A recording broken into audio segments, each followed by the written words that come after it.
Bonjour, pour ce défi, aujourd'hui, vous allez avoir besoin de créer une copie de la présentation qui est plus haut dans les explications du défi. Donc, vous cliquez sur le lien et vous faites une copie du modèle. Donc, vous retrouvez votre modèle ici qui est Explorer le studio magique.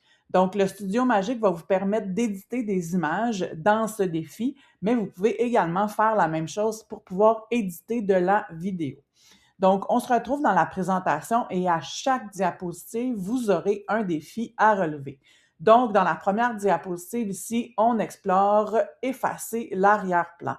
Donc, vous aurez à l'occasion des requêtes dans les explications plus bas à copier et à placer là, pour pouvoir générer, donc pouvoir éditer l'image. Donc, dans la première diapositive, pour avoir accès au Studio Magique, en fait, il va falloir sélectionner l'image qu'on vous propose et ensuite, là, on le voit ici, effacer l'arrière-plan, mais pour chacun des autres outils, vous devrez faire modifier.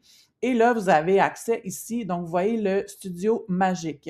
Donc, le premier, c'est effacer l'arrière-plan. Mais là, quand on va nommer en haut ici, donc pour la prochaine diapositive, vous aurez à choisir générer l'arrière-plan et ainsi de suite. Donc, vous ferez le tour, en fait, des outils. Donc, on clique toujours, il faut sélectionner l'image parce que si vous ne sélectionnez pas l'image et vous sélectionnez du texte, vous avez un autre menu contextuel. Je sélectionne mon image et je clique sur Modifier. Et dans ce cas-ci, je vais cliquer sur Effacer l'arrière-plan. Mais donc, vous avez tout simplement à les glisser et à travers les différents défis, vous allez les explorer un par un. Donc, vous allez pouvoir voir à quoi ils vous serviront là, dans le futur.